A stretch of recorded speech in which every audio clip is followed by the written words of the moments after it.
Americans have always adapted. Across centuries of innovation and struggle, Americans found a way. But technology now advances at an unprecedented speed, altering the society, economy, and even the nature of life itself. Many Americans believe that true grit and rugged individualism allowed America to succeed. Will these beliefs serve us in the future? If new technologies remove the need to work and live as we have in the past, how will we adapt? Will our successful beliefs limit us in the future? Let's examine these issues. Buckle up, buckaroos. The investment in artificial intelligence has taken off like a rocket.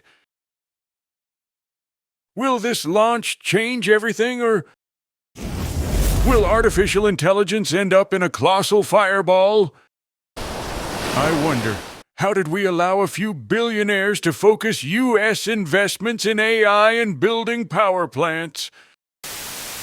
Let's think for a moment about how we got here. Let's look at the history of one hypothetical American family. Introducing a farming family, the Wilsons, who moved from Pennsylvania to Indiana around 1850. When cheap land became available in 1910 in the Texas Panhandle, the Wilsons left Indiana and bought land in Texas.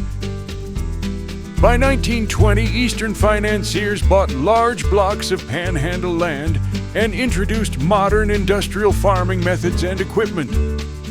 During the 20s, agriculture boomed in the Panhandle. However, increased productivity and other factors caused crop prices to fall, which made it hard for small farmers to compete with industrial farms.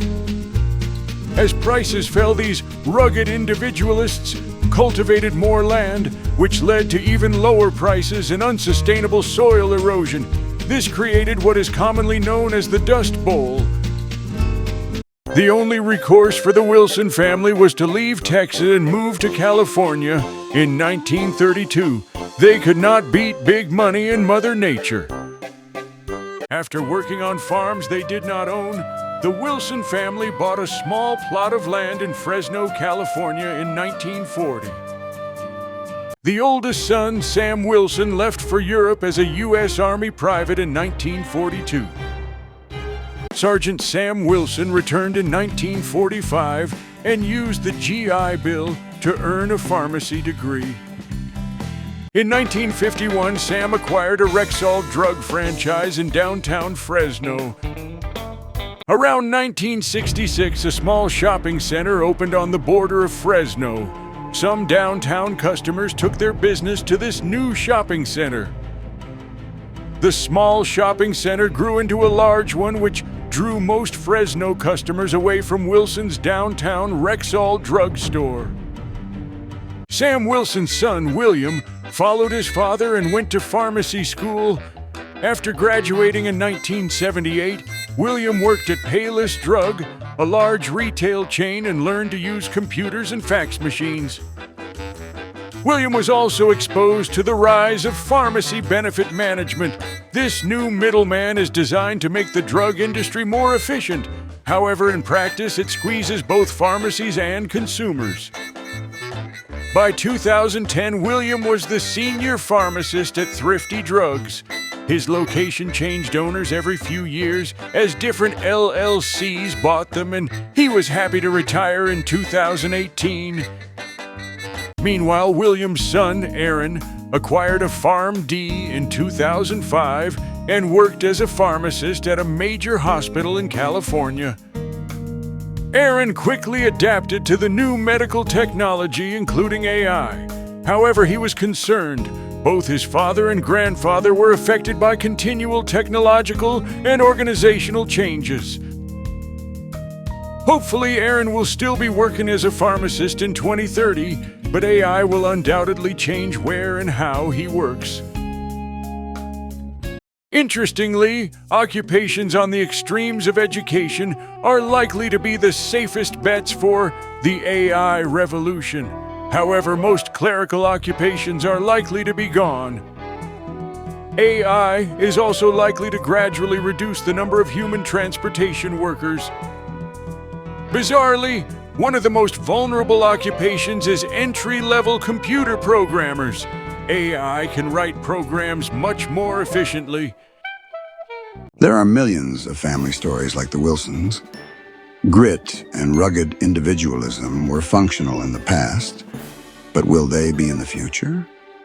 A significant question is, if artificial intelligence eliminates meaningful occupations for millions and requires greater cooperation, will America's rugged individualism and desire to return to the 19th century get in the way? When struggling Americans had their lives disrupted by economic upheavals in the past, they could move west to start anew. However, those days are over. There is no place to retreat. Americans can either join together or die a slow death apart. If artificial intelligence and robotics radically change the way we live and work, what will Americans do? What happens to those millions of hardworking Americans whose jobs will be taken away? Will our country come together to find a fair and equitable solution to this problem? Or will the ghost of rugged individualism trump cooperation? Will America adopt a survival of the fittest? Will many build underground survival bunkers, while the ultra-wealthy buy properties in Hawaii and New Zealand to isolate themselves from a future barbarity? This would have been unthinkable 10 years ago. However, today it isn't. Will powerful, wealthy forces use disinformation and propaganda to convince enough Americans that no changes are needed? Will the country that leads in the development of artificial intelligence be the one that resists its positive benefits while being ruled by its negative consequences?